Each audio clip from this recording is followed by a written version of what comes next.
Bisa 1 bulan sudah masa kampanye Cagup dan Cawagup DKI Jakarta digelar dan hingga kini ketiga paslon terus menyapa warga untuk terus menggalang dukungan dari masyarakat.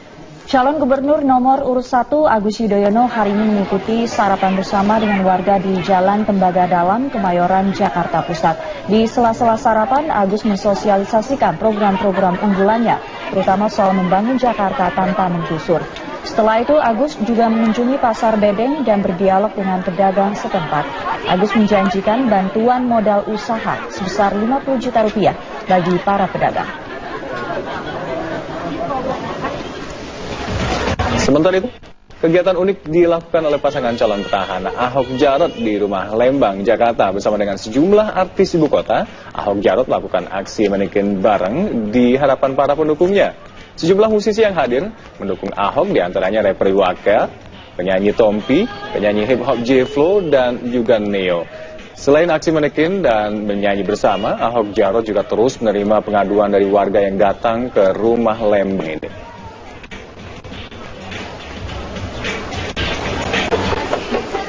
Sementara calon wakil gubernur DKI Jakarta nomor urut 3 Sandiaga Uno kemarin belusukan ke Komplek Migas Kelurahan Palmerah, Jakarta Barat.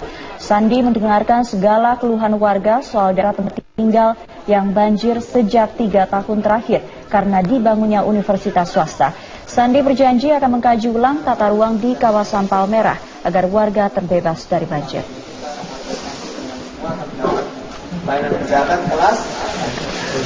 Sebulan masa kampanye masing-masing pasangan Cagup dan Cawagup DKI Jakarta memiliki konsep kampanye dengan ciri khas yang berbeda-beda.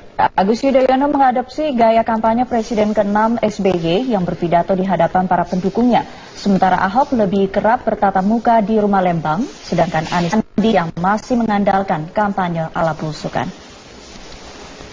Kandidat gubernur dan wakil gubernur DKI Jakarta kali ini mempunyai konsep dan gaya berkampanye yang berbeda. Salah satunya adalah Agus Yudhoyono yang terinspirasi dari gaya berpolitik Amerika Serikat. Agus mengatakan bahwa ia ingin menciptakan pendidikan politik yang mendidik dan juga menyenangkan.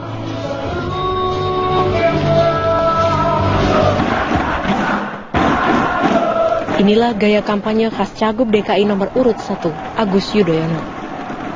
Seperti layaknya Presiden Amerika Serikat dan Presiden ke-6 SBY saat Pilpres 2005 dan 2009 lalu, cara ini nampaknya membuat Agus lebih percaya diri saat berbicara tentang visi misinya di hadapan para pendukungnya sendiri.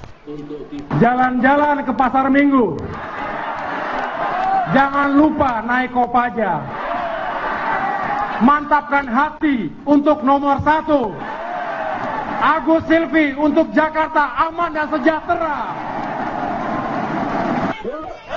Sementara itu, bagi calon wakil gubernur DKI Jakarta Sandiaga Uno, dirinya lebih menyukai kampanye dengan gaya belusukan.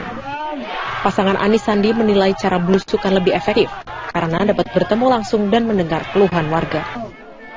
Saya lebih mendorong kampanye itu seperti ini ya, karena di sini kesempatan kita bicara sama warga. Kalau akbar itu kita di panggung jauh sekali, nggak bisa mendengar secara langsung apa yang menjadi keinginan warga. Buat saya kegiatan begini lebih konkret, lebih real. Sedangkan bagi Cagup petahana Basuki Cahayapurnama, didirikannya Balai Rakyat sebagai wadah pertemuan warga menjadi cara yang cukup ampuh untuk mendekatkan diri kepada masyarakat dan pendukungnya. Ahok mengklaim cara ini sebagai tempat pengaduan alternatif yang biasanya sering Ahok lakukan sebagai gubernur DKI Jakarta di Balai Kota. Mereka biasanya kalau datang ke Jakarta itu sebelum pulang pasti foto-foto di Balai Kota. Jadi itu pertama mereka bilang mau minta foto. Terus kedua, banyak orang masih pengaduan. Ada yang nggak puas pengaduan dengan SMS. Mereka bilang kalau tunggu Bapak kembali sampai Februari, kelamaan Pak. Minimal kan bisa dikerjakan apa dulu. Kan masih ada tim di DKI. Kita usul kepada PLT kan boleh. Sampaikan kan boleh, bukan perintah gitu. Nah, jadi kita makanya kumpul di sini. Berdasarkan peraturan KPU nomor 7 tahun 2015, ada 3 tipe kampanye, yakni pertemuan terbatas, pertemuan tatap muka, dan dialog, serta kegiatan lain seperti rapat umum, kegiatan kebudayaan, olahraga, sosial, dan media sosial. Tim pemenangan dari ketiga pasangan calon optimistis secara unik dan gaya berbeda dalam kampanye akan mampu meraih simpati warga, sehingga dapat mendulang suara pada Pilkada DKI Jakarta 15 Februari 2017 mendatang. Dari Jakarta, Nadia Atmaji, Arija Yusman, Metro TV. Pemirsa, sejak masa kampanye dimulai tanggal 28 Oktober lalu, para calon bupati dan wakil bupati di Bengkulu Tengah terus menerbangkan berbagai janji kepada masyarakat. Selain itu, di Tulang Bawang Lampung, pasangan calon bupati dan wakil bupati kerap melakukan rapat konsolidasi terkait dengan strategi pemenangan. Informasi selengkapnya kita akan bergabung dengan Elita Mega langsung dari Palembang, Sumatera Selatan. Elita, bagaimana jalannya kampanye pilkada calon bupati dan wakil bupati di sejumlah daerah di Sumatera Selatan? Memasuki pilkada serentak pada 2017 mendatang, betul sekali Sumi bahwa serangkaian acara dilakukan oleh para pasangan calon bupati dan wakil bupati di berbagai daerah, salah satunya di Sumatera Selatan. Untuk contohnya kami jelaskan di daerah Bengkulu Tengah. Di Bengkulu Tengah ini pasangan calon bupati dan wakil bupati nomor urut 2, yakni ada pasangan calon Ferry Ramli dan Septi Feryadi, melakukan belusukan ke desa-desa dan mendatangi warga yang sedang sakit.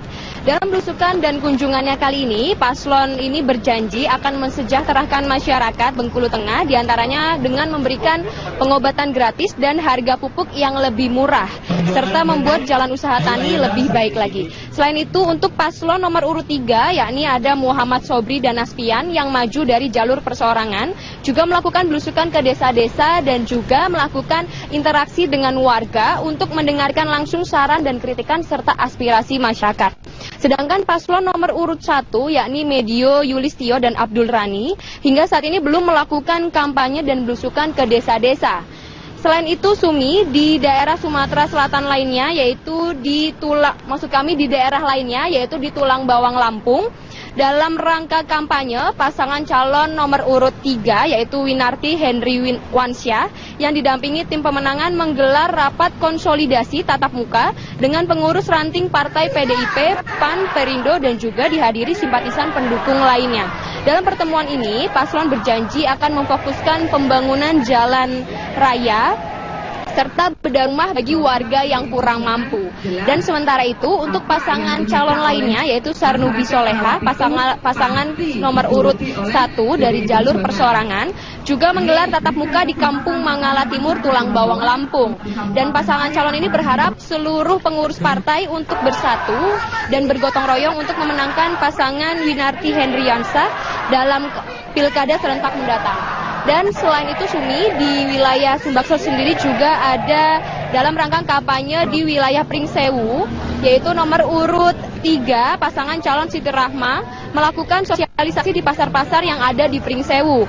Siti Rahma ini menjanjikan akan menggerakkan roda perekonomian yang ada di pasar tersebut dengan cara membuat UKM bagi mereka yang ada di pasar agar mempermudah mendapatkan modal. Dan pasangan calon ini menyatakan bulan depan akan mengadakan kampanye ideologis yang tersebar di 300 titik yang ada di Pringsewu.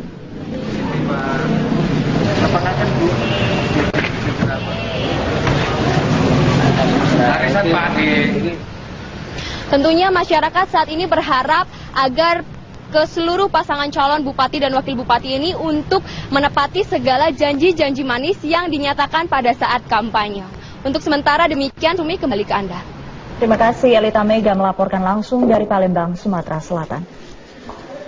Pemirsa, sejumlah kendala masih dihadapi oleh KPU di berbagai daerah jelang pilkada serentak 2017 mendatang. Ya, sementara Badan Pengawas Pemilu di berbagai daerah hingga kini terus mempersiapkan teknis pengawasan guna kelancaran penyelenggaraan pilkada serentak 2017. Komisi Pemilihan Umum Daerah Lembata Nusa Tenggara Timur hingga kini masih mengalami kekurangan alat peraga kampanye seperti umbul-umbul gambar pasangan calon. Saat ini petugas KPU baru menyortir alat peraga kampanye berupa baliho, spanduk, serta memeriksa agar kondisinya tidak rusak.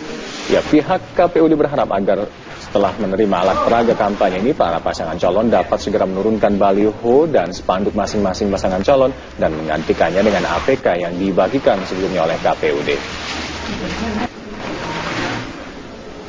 Badan Pengawas Pemilu Jawa Barat melibatkan gerakan Pramuka untuk mengawasi pemilihan kepala daerah atau pilkada serentak di 3 kabupaten dan kota di Jawa Barat pada Februari 2017 mendatang. Sekurangnya ada 400 anggota Pramuka, penegak hingga pendega diberikan pengarahan oleh Bawaslu Jawa Barat. Anggota pramuka ini diajarkan cara mengawasi tahapan pemilu mulai dari kampanye, pencoblosan, pemungutan dan penghitungan suara, serta cara-cara pelaporan-pelaporan jika menemukan tindakan pelanggaran.